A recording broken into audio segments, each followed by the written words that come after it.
19 जुलाई के एक वीडियो ने पूरे सोशल मीडिया पे हाहाकार मचा दिया। ये वीडियो मणिपुर का बताया जा रहा था। इसमें दो महिलाओं को बिल्कुल नग्न अवस्था में बहुत बुरी तरह मारा पीटा जा रहा था भीड़ द्वारा।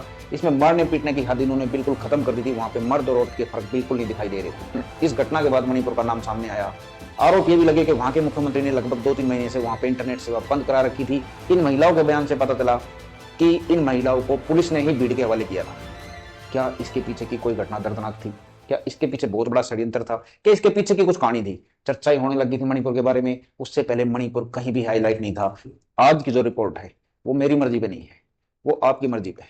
हमारी पिछली रिपोर्ट पे 22 लाख व्यू आए, लेकिन उसमें कुछ कमेंट भी आए जिन्होंने खास तौर पे कहा कि सर आप मणिपुर हिंसा के बारे में कुछ क्यों नहीं बताते, उसके बारे में एक रिपोर्ट जारी की है। तो ये रिपोर्ट सिर्फ आपकी मांग पर है, तो हम इसको जारी करते हैं। अगर इसमें आपको कुछ त्रुटि दिखे या इसमें कुछ आप और बेहतर चाहते हो तो आप कमेंट में बता सकते हो। अगली रिपोर्ट किस बारे में होनी चाहिए आप कमेंट में जरूर बताएं। हम आपकी सलाह के आधार पर ही अगली रिपोर्ट तैयार करेंगे। 3 मई 2023 को मणिपुर घटना को 1 साल 7 माह और 1 दिन हो चुका था। मणिपुर के मेते और कुकी जो समुदाय हैं इनमें तनाव की स्थिति है। 3 मई 2023 को बहुत बड़ी घटना ने अंजाम दिया जब इन दोनों ग्रुपों में बहुत भारी हिंसा हुई। मणिपुर हिंसा को 19 महीने हो चुके हैं आज की डेट में। 400 से ज्यादा मौतें वो हो चुकी हैं जो बताई जा रही हैं। पर्दे के पीछे का सच कुछ और ही हो सकता है, बहुत भयंकर हो सकता है। असल में बात क्या है कि दो ग्रुप हैं, एक पहाड़ के ऊपर रहता है, एक पहाड़ के नीचे रहता है। एक ग्रुप को संविधान ने कुछ हक इतने दे रखे हैं कि वो दूसरे ग्रुप की जगह जाके जगह ले सकता है, रह सकता है, अपना अधिकार बढ़ा सकता है। लेकिन दूसरे ग्रुप के पास ये अधिकार नहीं है। वो बाहर जाके दूसरे ग्रुप के पास कहीं जमीन नहीं ले सकता। धार्मिक दृष्टि से अधिकतर मैते हिंदू हैं, क्योंकि हिंदू मुस्लिम का जब तक तड़का नहीं लगेगा आपको शायद बात समझ में नहीं आएगी, आपके दिमाग में वही चीज चलती रहेगी। तो मैते। अब दूसरे ग्रुप के बारे में बात करते हैं। दूसरा ग्रुप है कुकी। कुकी मंगोली नस्ल की एक आदिवासी जाति है। अब बातें हैं राजनीतिक पार्टियों पर। राजनीतिक पार्टियां क्या करती है, सिर्फ मुद्दा बनाती हैं, मौतें चाहे कितनी हो जाए। राजनीतिक पार्टियां जितनी भी अपने देश में है सिर्फ इन्होंने मुद्दा ही बनाया है मणिपुर का। कभी विधानसभा में, कभी राज्यसभा में, कभी पब्लिक में, कभी सड़कों पे, कभी मोर्चे निकाल के। लेकिन हल ना तो कोई होने दे रहा इसको, क्योंकि अब ये राजनीतिक मुद्दा बहुत बड़ा बन चुका है। आजादी से लेके आज तक हमारे सिस्टम ने, हमारी राजनीति ने किया क्या है, सिर्फ अपनी रोटियां सेकी हैं इन मुद्दों पे। आगे भी इन मुद्दों पे रोटियां ही सेकी जाएंगी। दिसंबर 24 तक के जो आंकड़े हमारे पास, उनके अनुसार मणिपुर हिंसा से जो विस्थापन का आंकड़ा है वो लगभग 65,000 है। 65,000 परिवार विस्थापित हो चुके हैं। आपको अपनी जड़ से उखाड़ के फेंक दिया है। कहां पे आप स्थापित होगे कुछ नहीं पता। आपके परिवार का भविष्य क्या होगा, आपके बच्चों का भविष्य क्या होगा, आपका भविष्य क्या होगा, कुछ नहीं पता। बच्चों की पढ़ाई लिखाई, आपकी नौकरी, आपने घर के लिए जो अपने खेत खलियान सब कुछ छोड़ना पड़ गया मणिपुर हिंसा से। अगर 65,000 परिवार विस्थापित घूम रहे हैं तो आप समझिए वह कहां पे स्थापित होंगे, उनका अगला भविष्य क्या होगा।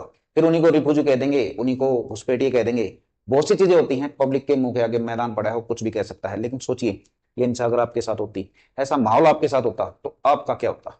अब वो 65,000 परिवार कहां घूम रहे होंगे, क्या किसी सरकार ने उनकी मदद की? लेकिन इन ग्रुपों के आम आदमियों से मैं पूछना चाहता हूं, क्या तुम्हारा जितना नुकसान हो चुका है, क्या किसी नेता का इतना नुकसान हुआ है? क्या किसी नेता का बच्चा या किसी कोई नेता किस हिंसा में मारा गया है? उनकी संख्या कितनी होगी और आपकी संख्या कितनी है? सारा का सारा नुकसान सिर्फ आम आदमी का है। इतनी बड़ी हिंसा देखते हुए अब पुलिस को सामने से हटना पड़ गया, सेना को आगे आना पड़ा। भारतीय सेना ने अपने अर्धसैनिक और अपनी आर्मी को सामने उतारा। कम से कम 10,000 अर्धसैनिक वहां पे तैनात किए गई। देखते गोली मारने का आदेश हुआ, सिर्फ लगे हुए हैं। 144 धारा संविधान के तहत वहां पे लागू कर दी गई है।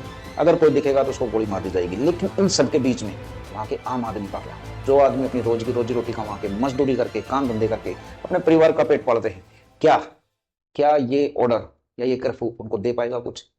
देश में कहीं भी कुछ भी हो जाए तो सबको दिल्ली दिखाई देती है। मणिपुर कैसे बच सकता था? तो वहां के सामाजिक और राजनीतिक संगठनों ने कुकी समुदाय के साथ मिलकर उनकी पैरवी में जंतर मंतर की दौड़ भी लगाई, जंतर मंतर पे आंदोलन भी किया और यहाँ पे धरना भी दिया। लेकिन उसका कोई खास फर्क पड़ा नहीं। अब मणिपुर फिर वापस चलते हैं। दिल्ली की दौड़ हमने बता दी है। जब इन दोनों ग्रुपों में इतना बड़ा महासंग्राम हो रहा है, मौत पे मौतें हो रही हैं और वहां की आगजनी मिट नहीं रही, तो उग्रवादी संगठन कैसे पीछे रह जाते? अब वहां के 3 मेन उग्रवादी संगठन हैं, उन्होंने भी इस चीज में एंट्री कर ली है। और उग्रवादी संगठन, उनको तो जली जलाई आग मिल गई है, उनको तो सिर्फ थोड़ा थोड़ा तेल डालना है, उसमें कोई खास एनर्जी नहीं लगाते।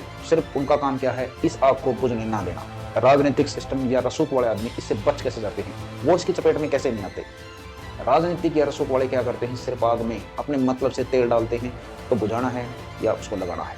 मणिपुर में आप किस तरह सपोर्ट कर सकते हो मुझे नहीं पता। मैं किस तरह सपोर्ट करता हूं मेरे को पता है कि मैं सिर्फ आपके सामने कुछ जानकारियां दे सकता हूं। नमस्कार दोस्तों, मेरा नाम रविंद्र डवास है।